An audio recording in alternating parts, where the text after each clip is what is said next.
Sir ਤੁਹਾਡੇ ਤੇ ਬਿਆਨ ਨੇ ਰੌਲਾ ਪਾਤਾ ਹੈ ਕਿ ਮੀਆਂ ਸਾਹਿਬ ਜਿਹੜੇ ਨੇ ਉਹ ਚੌਥੀ ਦਫਾ ਨਾ ਤੇ ਵਜ਼ੀਰ ਬਣਨਾ ਚਾਹੁੰਦੇ ਸਨ ਔਰ ਨਾ ਹੀ ਕੋਈ ਹਕੂਮਤੀ ਅਮੂਰ ਸੰਭਾਲਣਾ ਚਾਹੁੰਦੇ ਸਨ। ਤੇ ਫਿਰ ਇਹ ਤੇ ਕਾइंड ऑफ ਉਹਦੇ ਤੇ ਬਹੁਤ ਸਾਰੀਆਂ ਗੱਲਾਂ, ਮੈਂ ਤੇ ਉਹ ਸਵਾਲ ਵੀ ਨਹੀਂ ਕਰ ਸਕਦਾ जो रोला पड़ा हुआ इस वक्त। क्या मियां साहब ने अपने वर्करों को मतलब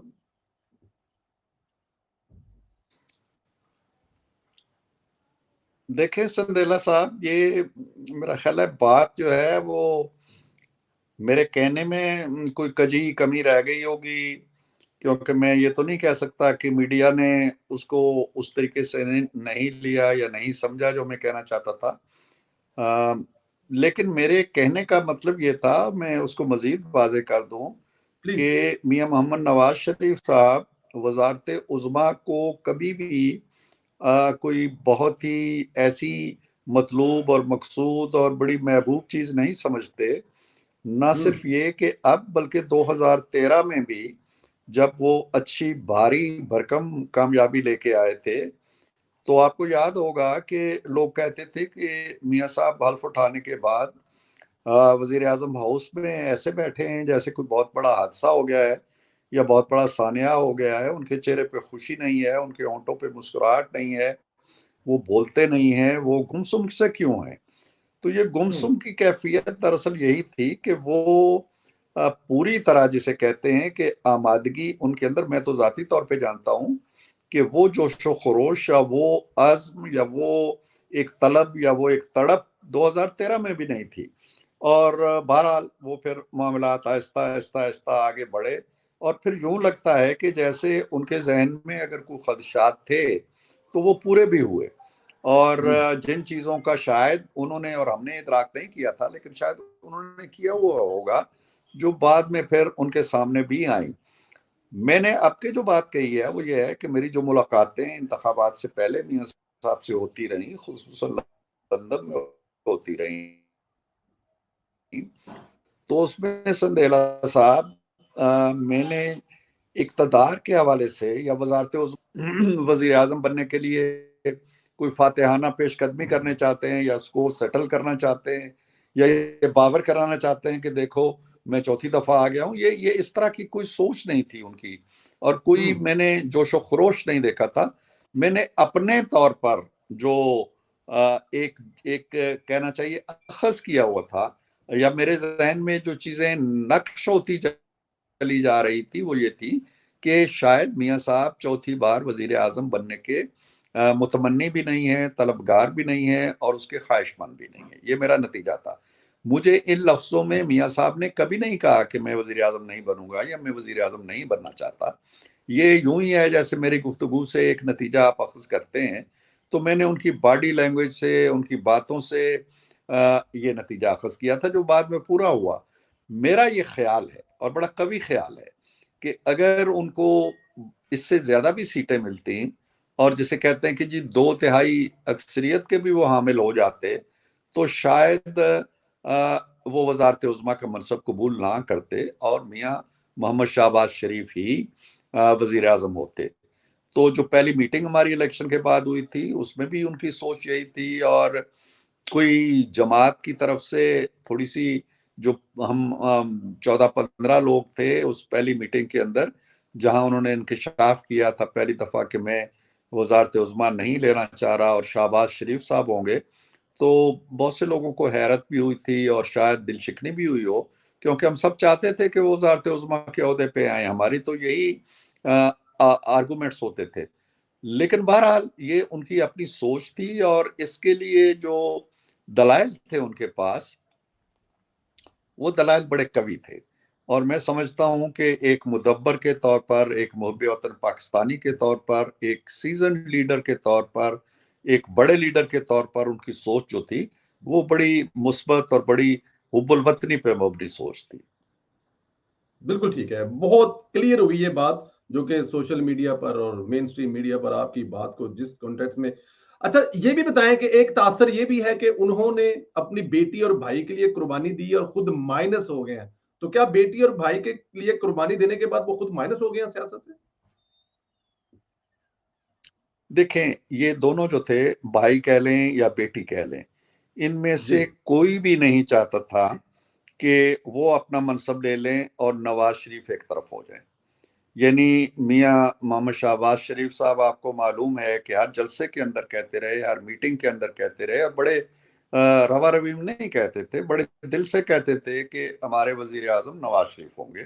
जी। और अगर नवाज शरीफ इशारतन भी ये ख्वाहिश जाहिर करते कि मैंने वजीर आजम बनना है या मैं ये ओहदा संभाल रहा हूँ, तो उस पर तो कोई सवाल ही नहीं उठना था ना, वो स्ट्रेट अवे वो ओहदा संभाल लेते। इसी तरह जो मरियम नवाज ने कभी नहीं चाहा कि मैं वजारत आला जो है पंजाब की वो ले लूं और मेरा बाप एक तरफ हो जाए, ऐसी बात नहीं है। दोनों बासानी एक तरफ हो सकते थे अगर मियाँ साहब अपनी ख्वाहिश का इजहार करते कि मैं वजीर आजम बनना चाहता हूँ। तो ये इस बात में कोई सदाकत नहीं है कि उन्होंने कोई कुर्बानी इसलिए दी है या भाई जो हैं उसकी वजह से वो एक तरफ हो गए।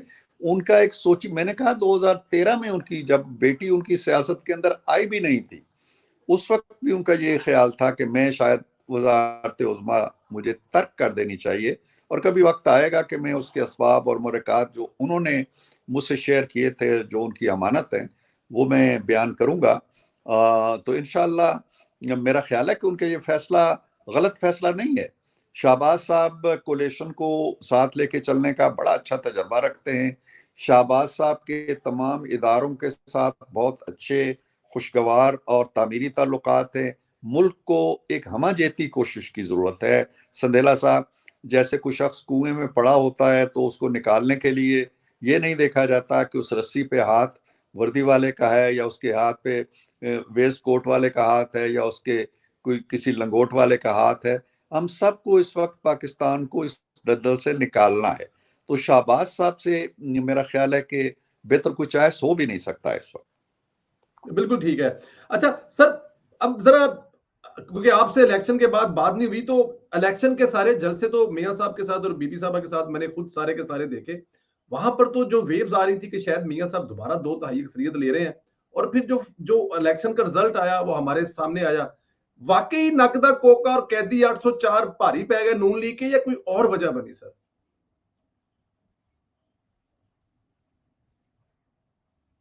देखिए, इसकी एक से ज्यादा वजूहात हैं। जी। एक बड़ी वजह तो यह है कि बहरहाल एक तवील अरसा मियाँ साहब पाकिस्तान से बाहर रहे और लोगों के दरमियान उनकी वो इंटरेक्शन नहीं थी जो कि एक लीडर की होनी है। अब बिल्कुल आखिरी वक्त पे वो तशरीफ़ लाए, चंद एक जलसों से उन्होंने खिताब किया, तो उनका देर तक बाहर रहना भी एक वजह थी। दूसरी वजह ये थी कि 16 माह की जो हुकूमत थी, बावजूद हमारी जो मीडिया की टीम कह लें या मीडिया स्ट्रेटजी कह लें, हिकमत अमली कह लें, वो कामयाबी के साथ कन्वे नहीं कर सकी कि ये जो मलबा 16 माह में अवाम पे गिरा है, जो उनके कंधों पे बोझ गिरा है, ये बोझ हमारा तख्लीक करदा नहीं है, ये हमें वरसे में मिला है। इमरान खान साहब जो इकानमी की हालत कर गए थे, ये उसका लाजमी नतीजा है, हम नहीं कन्वे कर सके लोगों तक। और जो महंगाई का एक बोझ आया, बिजली की कीमतें बढ़ी, गैस की कीमतें बढ़ी, पेट्रोल की कीमतें बढ़ी, लोग एक मुश्किल में आए, तो लोगों ने किसी तज्जिए में जाना, ज़ाहिर है कि उन्होंने क्या तज्जिया करना था कि जी ये कब ये शुरू हुआ और कैसे शुरू हुआ और 17 में क्या था और 22 में क्या था। उन्होंने तो ज़िम्मेदार हुक्मरानों को गर्दाना और उसका भी मलबा पीएमएलएन के सर पड़ा। 2 वजूहात थी।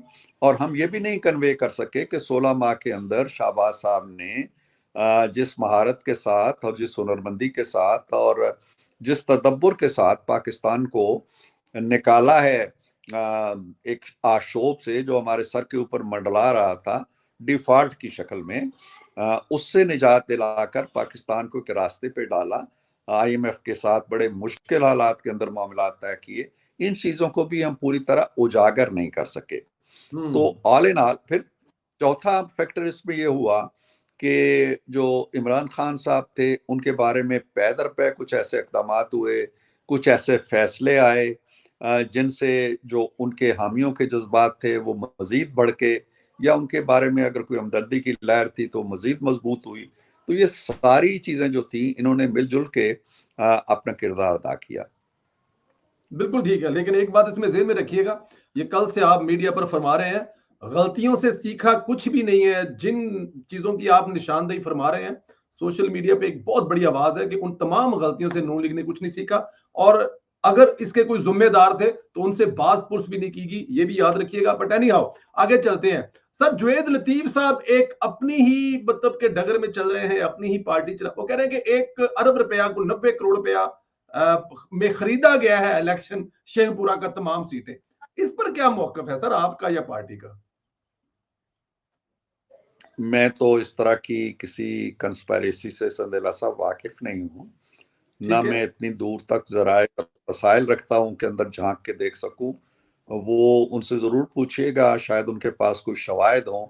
मैं तो ये समझता हूँ कि जो जो बुरे हालात के अंदर भी पीएमएलएन की कारकर्दगी थी वो बुरी नहीं जी। थी। वो इस वक्त ठीक। भी जो पार्लियामेंट के अंदर सबसे बड़ी सियासी जमात है, सबसे ज्यादा मेंबरान रखती है। अ, हुकूमत वजीर आजम उसका है, पार्लिमान की एक बड़ी कुव्वत है वो। तो लिहाजा कोई ऐसी मायूसी की बात भी नहीं हुई। एक नाखुशगवार नासाजगार हालात के अंदर उसने अच्छी कारकर्दगी का मुजाहरा किया है। तो मैं तो नहीं इसके अंदर किसी कंस्पायरेसी को देखता, लेकिन अगर जावेद लतीफ साहब कह रहे हैं तो यकीनन उनके पास कुछ शवाहिद होंगे। बिल्कुल ठीक है। मुस्लिम लीग नून शायद एक वाहिद जमात थी पूरे पाकिस्तान की सियासी जमातों में जो दावा करती थी कि हमारे पास अपना वजीर खजाना भी है और राना सनाउल्लाह साहब की शक्ल में अपना वजीर दाखिला भी है, लेकिन ये दोनों ही बाहर से लेने पड़े। इसकी वजह क्या बनी सर? देखिए, जैसे कि मैंने अभी चंद लम्हे पहले कहा है कि मुल्क जब एक आशोभ का शिकार होता है और एक उफ्तान हम्म। पड़ी होती है, और मैंने कुएं की मिसाल दी थी और मैंने कहा था कि कोई ये नहीं देखता कि रस्सी पे हाथ सिविलियन का है या रस्सी पे हाथ फौजी का है या रस्सी पे हाथ किसी और का है। बिल्कुल यही कैफियत है हमारी। हम इस वक्त इन जुजियात में और इन बारीकियों में और इन नाइस्टीज में पढ़ने की लग्जरी जो है वो मेरा ख्याल है कि हम नहीं अफोर्ड कर सकते कि जी फलां ओहदा किसके पास है और फलां ओहदा किसके पास है। ये एक हमाजेती हुकूमत है, हमा गीर हुकूमत है, जिसमें कहना चाहिए कि एक सोच कार फरमा है इस हुकूमत के पीछे। और वो सोच ये है कि तमाम वो कुव्वतें जो मुल्क की बेहतरी चाहती हैं और कंट्रीब्यूट कर सकती हैं, उन्हें मिलजुल के इस हुकूमत का दस्तो बाजू बनना चाहिए और आगे लेके चलना चाहिए। शाहबाज साहब ने जो काबीना तश्कील दी है उसमें अगर वजारत दाखिला एक ऐसे शख्स के पास में है जो रिवायती तौर पे पीएमएलएन का हिस्सा नहीं है या किसी भी पॉलिटिकल पार्टी का हिस्सा नहीं है, लेकिन उन्होंने एक अच्छी कारकर्दगी सबसे बड़े सूबे के निगरान वजीर आला के तौर पर, चंद माह की ये 90 दिनों की हुकूमत नहीं थी, ये ऑलमोस्ट 11 महीनों की या 1 साल की हुकूमत थी। तो एक अच्छा उनका तजर्बा रहा है और नए लोगों को सामने लाने में कोई हर्ज नहीं होती। मैं तो नहीं इसमें कोई हर्ज समझता। इसी तरह वजारत खजाना जो है, किसी वजारत के ऊपर किसी का कोई इस्तेकाक नहीं होता। वजारत जो है वो वरासत नहीं होती है कि एक वर्षा है मेरा और मैं कहूँ जी कि इरफान सिद्दीकी हमेशा एजुकेशन की कमेटी संभालेगा या एजुकेशन की वजारत, ऐसा नहीं होता। तो उन वो एक बासलाहियत शख्स हैं डार साहब। वजीर ख़जाना के तौर पे भी उनके बैरूनी ममालिक के साथ, उनके लीडरों के साथ, उनके इदारों के साथ बड़ा अच्छा रब्त ज़ब्त रहा है। तो वो इस फील्ड के अंदर भी इंशाल्लाह अपनी अच्छी कारकर्दगी दिखाएंगे। और औरंगज़ेब साहब जो सियासी तो नहीं हैं लेकिन इक़्तिसादी अमूर पे गहरी नज़र रखते हैं, तो उनका तजर्बा भी हमने तो देखा है कि चंद जो दिन गुजरे हैं इनमें भी बड़ी अच्छी तब्दीलियां आई हैं, बड़ी अच्छी पेशरफ्त हुई है। हमारी जो स्टॉक एक्सचेंज है, देखें कि 17 में 52-54 पे हम छोड़ के गए थे और फिर कभी उस हद को नहीं छुआ इसने। आज ये 70,000 को क्रॉस कर गई है। हम्म। रुपया जो है वो जवाल का शिकार जो हो रहा था वो ठहर गया है। और इसके साथ साथ हमारी महंगाई का जो शरा इन्फ्लेशन का जो रेट है वो भी कम होता चला जा रहा है। 28-30 से वो 20 पे आ गया है। आईएमएफ ने हमारे मामलात पे इत्मीनान का इजहार किया, एक नए बड़े पैकेज की तरफ बढ़ रहे हैं। सऊदी अरब बहुत बड़ी सरमाकारी लेके आ रहा है। तो ये सारे अच्छे अच्छे इंडिकेटर हैं। तो इंशाल्लाह मामलात बेहतर हो जाएंगे और ये जो वजीर ख़जाना कह लें या वजीर दाखिला कह लें, ये अपने अपने अपना अपना हिस्सा डालेंगे, अपना अपना कंट्रीब्यूशन देंगे और एक इज्तमाही निज़ाम है। इस इज्तमाही निज़ाम के अंदर हर एक कल पुर्जा एक मशीन की तरह काम करेगा इंशाल्लाह। बिल्कुल ठीक है। लाइट मूड में वैसे मैं आपको एक मशवरा दे रहा हूँ। हॉलैंड बड़ा ज़रख़ेज़ मुल्क है और जिनकी अभी आपने बड़ी सफ़ात बयान की हैं, वो हॉलैंड के नेशनल हैं, नेशनलिटी छोड़कर गए हैं औरंगज़ेब साहब। तो हॉलैंड से आपके चाहने वाले एक और भी हैं, उनकी भी कभी ज़रूरत पड़े तो ज़रूर याद फ़रमाइएगा, लाइट मूड में कह रहा हूँ मैं। अच्छा ज़रा ये फ़रमाइएगा कि साकिब निसार और उस वक़्त की जो पूरा एक सिस्टम था, उन्होंने जिस तरह नवाज़ शरीफ साहब से सदारत बाकायदा तौर पर छीनी, कब मियां साहब दोबारा वजारत पार्टी की संभाल रहे हैं? क्योंकि पार्टी को शायद पाकिस्तान की तारीख में इससे ज्यादा जरूरत ना पड़ी हो, क्योंकि इस वक्त मुख्तलिफ चीजें चल रही हैं और अगर मियां साहब सदारत संभाल लेंगे, मॉडल टाउन में बैठेंगे, अपने लोगों से मिलेंगे, तो पार्टी तो 5 साल में सर कहां से कहां पहुंच जाएगी। तो ये कब देख रहे हैं मियां साहब पार्टी की क्यादत संभाल रहे हैं? देखें, इसमें भी जो मैंने बात कही है या कह रहा हूं, उसको out of proportion he blow up किया जा रहा है। मैंने यही बात कही थी कि मैंने ज़ाती तौर पर भी मियां साहब से कहा है और मेरे इल्म में है कि हमारी पार्टी के बहुत से जो दीगर सीनियर रहनुमा हैं, उन्होंने भी मियां साहब से इस ख्वाहिश का इजहार किया और उसकी बड़ी सॉलिड वजूहात हैं।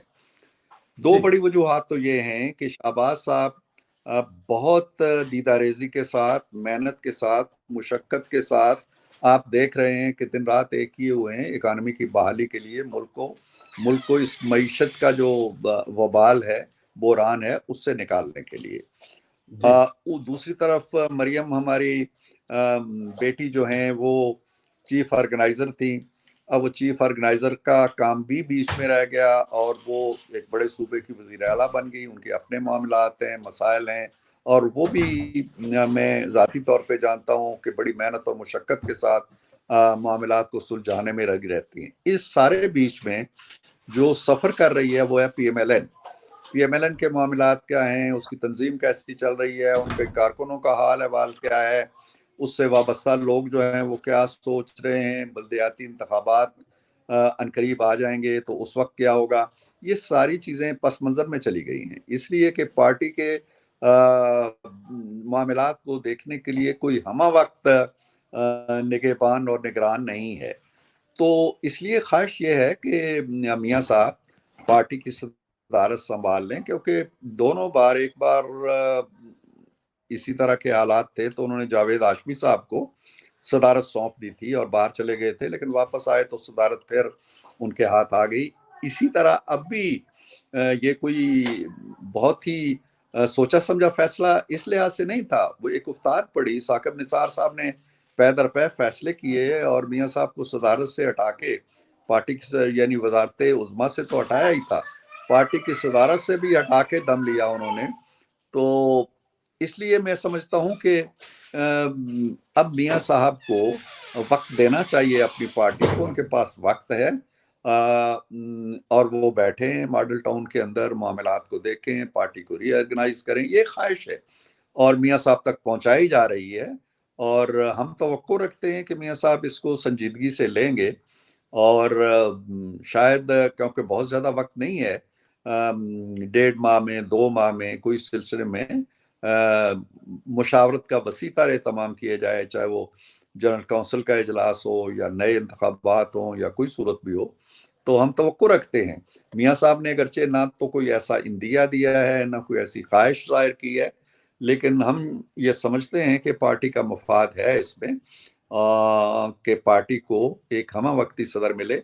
और वैसे भी एक तरह की दिल शिकनी सी हुई है मियाँ साहब को वजारत उज़्मा में ना देख कर कारकुनों की, तो किसी हद तक उनके जख्मों पर मरहम भी आ जाएगा कि चलें, उनका लीडर जो है वो अब पार्टी सदर है और वो पार्टी के मामलात को देख रहा है। और मैंने तो मियाँ साहब से भी कहा था, मैंने कहा था जी कि देखें, आपके जो दस्तखत थे उनकी बड़ी बेतौकीरी की थी साकिब निसार ने, जब आपके दस्तखतों से जारी टिकट जो थे सेनेट के वो उसने मुस्तरद कर दिए थे और कहा था जी कि नहीं, इनको आज़ाद समझा जाएगा। वो आज़ाद इस हैसियत में इलेक्शन लड़े और 6 साल आज़ाद ही लिखा जाता रहा उनके नाम के साथ। तो मैंने कहा था कि कम अज़ कम उन दस्तखतों की जो बेतौकीरी की गई थी एक खुदसा जज की तरफ से, उस बेतौकीरी का तो हम हिसाब ले सकते हैं कि उन खतों को, दस्तखतों को फिर से मोहतरम बनाएं और पार्टी के टिकट आपकी दस्तखतों से जारी हों, पार्टी के नोटिफिकेशन आपके दस्तखतों से जारी हों, और तारीख ये देखे कि इन दस्तखतों को जो एक जज ने बेतौकीर करने की कोशिश की थी, वक्त ने फिर उन्हें मौक्कर कर दिया है, मोतबर कर दिया है, बातौकीर कर दिया है। तो मैंने तो ये हल्के फुल्के अंदाज में जब गुफ्तगू हो रही थी तो मैंने तो ये भी कहा था। तो हम तवक्को रखते हैं कि ऐसा हो जाए, लेकिन मियाँ साहब की तरफ से अभी कोई इस बारे में दो टोक फैसला नहीं आया है। लेकिन आप हल्का हल्का लगे रहेंगे तो इंशाल्लाह ताला वो दो टोक फैसला जरूर कर लेंगे। इस वक्त पार्टी को सबसे ज्यादा जरूरत है। हाँ, बस सर आप भी मरियम इसमें नवाज, हिस्सा डालें। जी मैं अब आपको एक बात बताऊं सर, आज सुबह मैंने एक ट्वीट किया। ट्विटर क्योंकि आपको पता है वीपीएन लगाकर चलाना पड़ता है, पाकिस्तान से बहुत सारे लोग उसको देख नहीं सकते। तो मियां मोहम्मद नवाज साहब के बारे में जब कुछ चीज होती है ना, वो सुहेल वड़ैच साहब का एक उनको उन्होंने मियां साहब के बारे में बहुत बड़े खूबसूरत अल्फाज कहे। तो वो उसकी जो रीच है वो लाखों में है। जब नवाज शरीफ का नाम भी लिखते हैं जिस ट्वीट में, जिस वीडियो में जिक्र करते हैं, वो लाखों में रेंज है। लोग आज भी इंतजार कर रहे हैं मियां साहब को, पुराने मियां साहब के, वो आए, पार्टी संभालें, वजारतें संभालें, डिलीवर करें। तो सर हम तो सुबह शाम, हमारा तो काम ही और कोई नहीं है सिवाय नवाज शरीफ के कहने। मरियम बीबी के बारे में आपने जिक्र किया सर, मरियम बीबी के बारे में बताएं कि जो उनकी 1.5-2 महीने की अब तक की प्रोग्रेस है, उनका काम है, उससे आप खुश हैं, सेटिस्फाइंग हैं? और खास तौर पर ये जो रोटी वाले मामले पे एक्शन लिया है, लोग बड़े खुश हैं 16 रुपए की रोटी वाले मामले में, और मियां साहब को वो तंदूर पर भी लेके चली गई, और इस पे तनकीद हो रही है कि मियां साहब अब तंदूरों पर जाकर रोटियां सस्ती कराएंगे।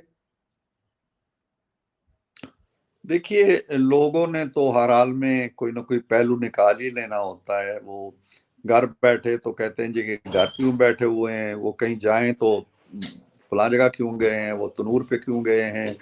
तो लोगों की तो बात छोड़ दीजिए, उन्होंने कुछ ना कुछ कहते ही रहना है।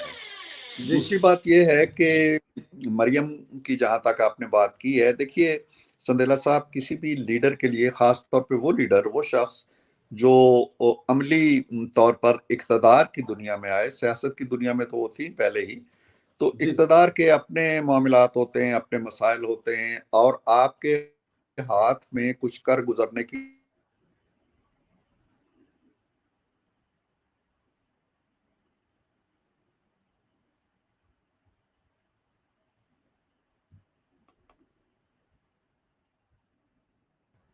जी, मरियम के हवाले से आपने बात की है, तो मैं ये अर्ज़ करना चाहता हूँ कि मरियम को जो भी काम सौंपा गया, उनके बाज़ाब्ता तौर पर वज़ीर आला बनने से पहले भी जो मिशन उन्हें दिया गया, उन्होंने बड़ी मेहनत से, बड़ी रियाज़त से, बड़ी मुशक्क़त से, बड़ी लगन के साथ किया।